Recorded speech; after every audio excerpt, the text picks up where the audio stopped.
आज इशिता बहुत खुश थी क्योंकि आज उसके विवाह की 25वीं वर्षगांठ थी। क्या कहते हैं इसे, सिल्वर जुबली। तो मैडम कैसे मनाना है ये दिन? शिवम ने बड़े प्यार से मुस्कुराते हुए इशिता से कहा। पार्टी दे दोस्तों को।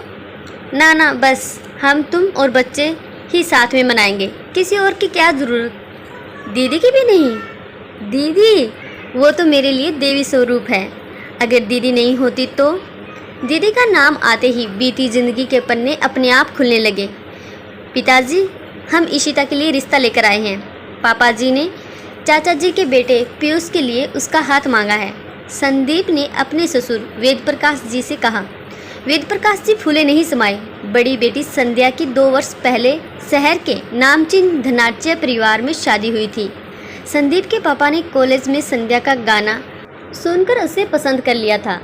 गौरवर्ण खूबसूरत संध्या हर चीज़ में होशियार थी। वेद प्रकाश जी निम्न मध्यम वर्गीय होने के कारण इस रिश्ते से बहुत खुश थे।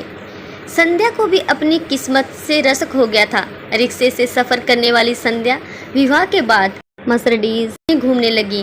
वह ब्रांडेड कपड़ों के अलावा कुछ पहनती नहीं थी। संदीप द्वारा लाए गए रिश्ते के लिए इशिता के माता पिता ने तुरंत अपनी सहमति दे दी थी। संध्या के रईस परिवार में विवाह होने से उन पर इशिता के लिए भी बराबरी का रिश्ता ढूंढने का दबाव था। वह नहीं चाहते थे कि भविष्य में दोनों बहनों के बीच ईर्ष्या जैसी कोई भाव पनपे।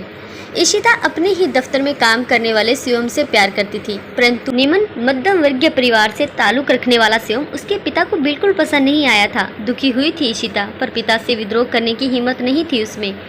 आज जो रिश्ता आया था उससे वह न खुश हुई न उदास। संदीप वापस जाने के लिए उठा तो संध्या कुछ देर बाद आने की बात कहकर रुक गई। संदीप के जाने के बाद वह इशिता के कमरे में उसके पास बैठ गई। तुम इस शादी के लिए मना कर दो। ये क्या कह रही हो आप दीदी? वो लोग सही नहीं हैं। अच्छा, आप समय तो करोड़पति बन गई हैं, मर्सिडीज में घूमती हैं, गहनों से लदी फिरी रहती हैं, और मेरी बारी आने पर वह बुरे हो गए। आप चाहती हैं कि मैं ये क्या? दरवाज़ा क्यों बंद कर रही हैं आप? संध्या दरवाजे की कुंडी लगाकर अपने ब्लाउज के हुक खोलने लगी। ये क्या कर रही हो आप दीदी? ये सब क्या है? पीठ पर लाल नीले निशान देखकर इशिता चौंक गई।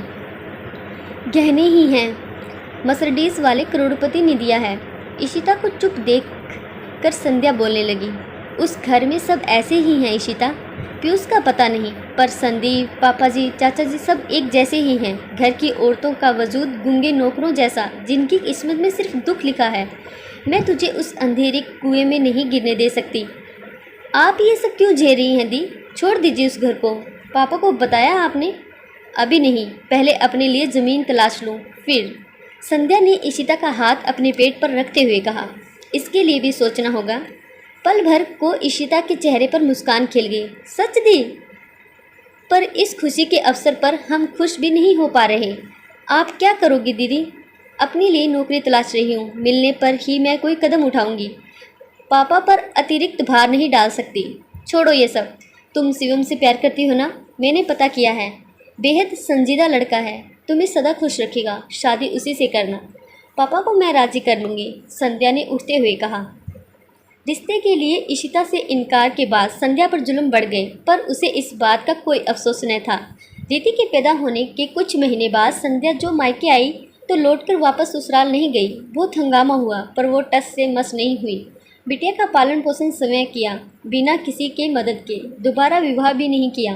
आज रीति मेडिकल की पढ़ाई पूरी कर एम्स में नौकरी कर रही है। अरे कहाँ खो गई? देखो तो कौन आया है। दीदी आप कब आई? मुझे तो किसी ने बताया ही नहीं कि आप आने वाली हैं। बता देते तो सरप्राइज़ फीका न पड़ जाता। मुझे तो तुम्हारे इस शुभ अवसर पर आशीर्वाद देने आना ही था, चाहे तुम बुलाती या ना बुलाती। ये आपका ही घर है दीदी, और ये ज़िंदगी भी आपकी ही दी हुई है। नहीं तो मैं वहीं। संध्या ने आगे बढ़कर उसे गले लगा लिया। सदा सुखी रहो, कोई कष्ट तुम्हें छू भी न पाए। कहानी अच्छी लगी तो चैनल को सब्सक्राइब जरूर कीजिएगा। धन्यवाद।